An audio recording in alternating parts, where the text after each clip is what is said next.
रूस यूक्रेन विवाद में भारतीय मूल के छात्रों की यूक्रेन से सकुशल वापसी के लिए पोलैंड बॉर्डर से निकासी की योजना बनाई गई थी। और इसी पहल के बीच सैकड़ों छात्र छात्राएं 17 किलोमीटर पैदल चलकर बॉर्डर पर पहुंचे। लेकिन 25 फरवरी की देर रात्रि से छात्र छात्राएं -5 डिग्री के तापमान पर खुले में फंसे हुए हैं। भारतीय बच्चे पोलैंड सीमा में प्रवेश करना चाह रहे थे, लेकिन उन्हें यूक्रेन सीमा के पर्यवेक्षक जाने नहीं दे रहे हैं। वो पहले यूक्रेनियन एवं पोलिश नागरिकों को जाने दे रहे हैं।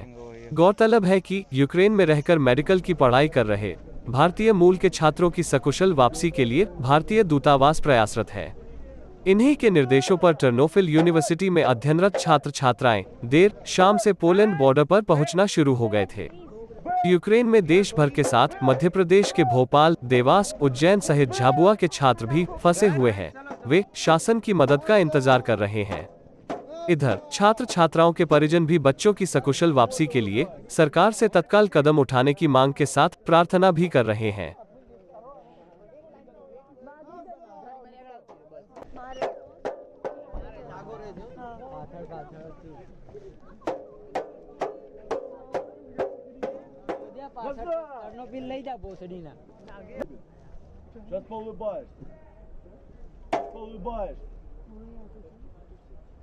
प्रधानमंत्री जी, अब हम कहाँ जाएं? जैसा कि आप सब हम अभी देख सकते हैं, या हजारों की तादाद में बच्चे जो हमारी एम्बेसी ने गाइडलाइंस दी थी उसको फॉलो करते हुए हम लोग यहाँ पे पोलैंड आ गए हैं। अब यहाँ पे 30-35 किलोमीटर पैदल चलने के बाद यहाँ पे जब हम लोग चेक पोस्ट पे पहुंचे, तब यहाँ से हम लोगों को बोला जा रहा है कि अब आप लोग वापस जाएं। अब हमारे पास एक तो यहाँ से वापस जाने का कोई रास्ता नहीं, दूसरा जिस स्टेट से हम लोग आए टर्नोपिल से, वहाँ पे अभी सुबह एयर स्ट्राइक होने का पूरा 200% रिपोर्ट कंफर्म मिला है। ये तो हमें जब बताया गया था, एडवाइजरी दी गई थी कि आप अपना पर्सनल व्हीकल करके आ सकते हैं, आपको 30 किलोमीटर पहले उतर जाना रहेगा, आपको चेक पोस्ट पार करने के लिए वॉक बाय वॉक आना पड़ेगा।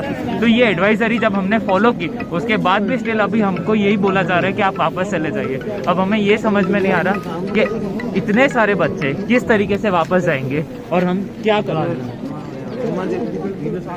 ये या तो यूक्रेन एम्बेसी की गलती है, या इस सिचुएशन को कैसे हैंडल करें हमें समझ में नहीं आ रहा। हम बस ये रिक्वेस्ट करना चाहते हैं, यहाँ से वापस जा पाना हमारे लिए कोई ऑप्शन की बात ही नहीं है। हम बस ये चाहते हैं कि हमें बस पोलैंड में एंट्री देकर कि हमें इंडिया बुला लिया जाए जल्द से जल्दी, बिकॉज अब जान को खतरा बढ़ता जा रहा है दिन बर दिन। धन्यवाद। हम सब टर्नोपिल से यहाँ पे पोलैंड और यूक्रेन के बॉर्डर पे खड़े हैं। हम लोग रात 12 बजे यहाँ आ गए थे, क्योंकि जैसा हमें बताया गया था कि हमें रेस्क्यू करने के लिए क्या क्या प्रोटोकॉल्स हैं जो कि एम्बेसी की तरफ से रिलीज़ किए गए थे, तो हम उसी हिसाब से यहाँ पर आए हैं। और हमें बताया गया था कि हमारे जो टर्नोपिल शहर है वहाँ पे इतनी बसेज अरेंज नहीं हो सकती, क्योंकि मार्शल लॉ और सब कुछ है। तो हमें ये एडवाइस किया गया था जो सीनियर स्टूडेंट्स हैं वो अपने प्राइवेट अकोमोडेशंस करें और यहाँ पर पहुँचे। हम उसी हिसाब से पहुँचे हैं, पैदल आए हैं जैसा कि हमें कहा गया था। पर यहाँ पे बच्चे रात 12 बजे से पैदल आके यूक्रेनियन चेक पोस्ट पे खड़े हैं और अभी सुबह 8:30 बज रहे हैं। टेम्परेचर -1 से -5 हो चुका है। बच्चों के पैर फ्रीज हो रहे हैं, हाथ हो रहे हैं, बच्चों का ब्लड प्रेशर गिर रहा है। पर यूक्रेनियन चेक पोस्ट हमें निकलने ही नहीं दे रही है, ना रीज़न बता रही है ना कुछ कर रही है। हमें लगा कि सुबह 6 बजे खोल देंगे चेक पोस्ट, रात हो रही है शायद इसलिए नहीं खोल रहे हैं। पर अभी यूक्रेनियन लोग जो हैं वो चेक पोस्ट से पार हो रहे हैं, पर हम ही नहीं हो रहे हैं, जितने भी फॉरेनर्स हैं। और अब हमें समझ में नहीं आ रहा है। हमने पॉलिश एम्बेसी को भी कांटेक्ट किया है और हम ट्राई कर रहे हैं उनसे बात करने का, और हमारी बात हुई एंड दे आर सेइंग कि उनकी तरफ से कोई भी रिस्ट्रिक्शन नहीं है, they are there to receive us, but यहाँ से हमें नहीं जाने दिया जा रहा है। हमें कुछ भी समझ में नहीं आ रहा है कि दिक्कत कहाँ है और क्या है। अभी हम इतनी ठंड में हैं, 30-40 किलोमीटर हम पैदल चलकर आए हैं। यहाँ पे ना हम टैक्सी बुक कर सकते हैं, ना बस बुक कर सकते हैं। हम वापस कैसे जाएं, इतनी ठंड हो रखी है जिसका कोई हिसाब नहीं है। पास में पेट्रोल पंप है, वहाँ एक शॉप है जिसमें सबकी एंट्री भी नहीं है। लाइक लाइन में खड़ा होना पड़ रहा है हमें, क्योंकि अंदर 15 लोगों से ज़्यादा जाने नहीं दिया जा रहा है। यहाँ पे कम से कम आपको मैं दिखा सकती हूँ, कम से कम 700, 800, 900 लोग होंगे जो जाने के लिए यहाँ पे हैं। और इतनी भीड़ जनरली होती नहीं अगर ये अपना बॉर्डर खोल के रखते, पर इतनी भीड़ एक्यूमुलेट हो गई है। और टर्नोपिल रीजन, लवीव रीजन, हमें बहुत ज़्यादा एयर स्ट्राइक का बहुत ज़्यादा खतरा है वहाँ पे, और अभी हम वापस भी नहीं जा सकते हैं।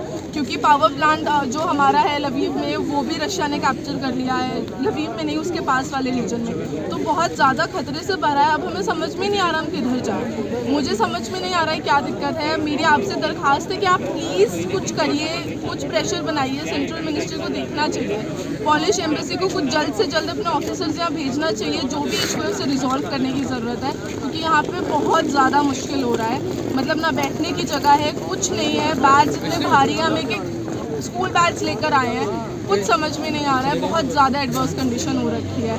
और ये सिर्फ यहाँ पोलैंड और यूक्रेन के बॉर्डर की बात नहीं है, रोमानिया और यूक्रेन के बॉर्डर पे भी यही हो रहा है। पहले आराम से ट्रांजैक्शन। हमारे चैनल को सब्सक्राइब करें और बेल आइकन को दबाएं।